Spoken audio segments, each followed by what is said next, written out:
Assalaamu calaykum.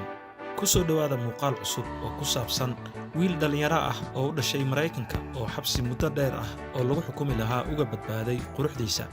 Balse intaan guda galin faahfaahinta qisadan, haddii ay tahay markaagii kugu horreysay ee aad soo booqatid channelkan, subscribe saar kadibna furo gambaleelka.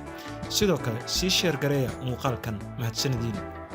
Wiilkan oo lagu magacaabo Jeremy ayaa galay xabsiga isagoo mujrim dambiile ah, wuxuuna ka soo baxay isagoo ah shakhsi caan ah, wuxuuna ka mid noqday kuwa dharka xayeysiiya. Jeremy Meekis waa 35 sano jir, wuxuu markii hore ka mid ahaa koox tuugo gaangis ah oo lagu magacaabo Crips, waxaana uu qayb ka soo noqday dhowr xatooyo iyo faldambiyeedyo kala duwan. Wuxuu kooxda uu ka tirsanaa ka ahaa shakhsiga ugu halista badan.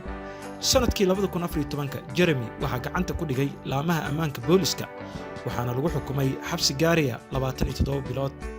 Si loo diiwaan geliyo xukunkiisa, booliska California ayaa barta ay Facebook ku leeyihiin waxay soo geliyeen sawirka Jeremy oo xiran dharka oranjiga ah oo ay xirtaan maxaabiista.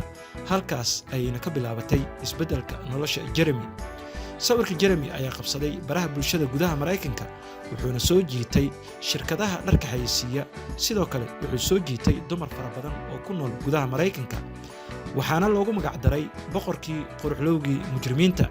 Sidoo kale waxaa si aad ah u faafay hashtagga quruxlowgii mujrimka ahaa. Waqti gaaban kadib markii uu xabsiga ku jiray, Jeremy ayaa magaciisa si aad ah u faafay, wuxuuna durbadiiba noqday nin caan ah.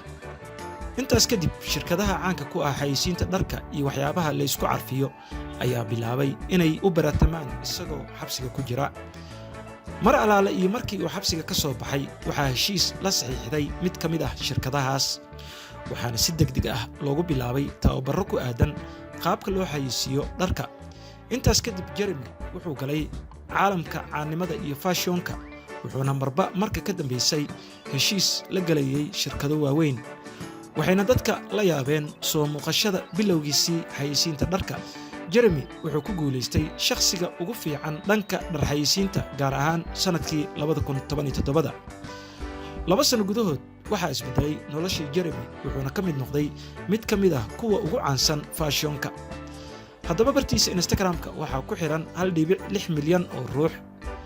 Nala wadaag fikirkaada, ma laga yaabaa in quruxda qofka ay saameyn ku yeelato ficiladiisa xunxun oo uu ka badbaado xabsi muddo dheer ah?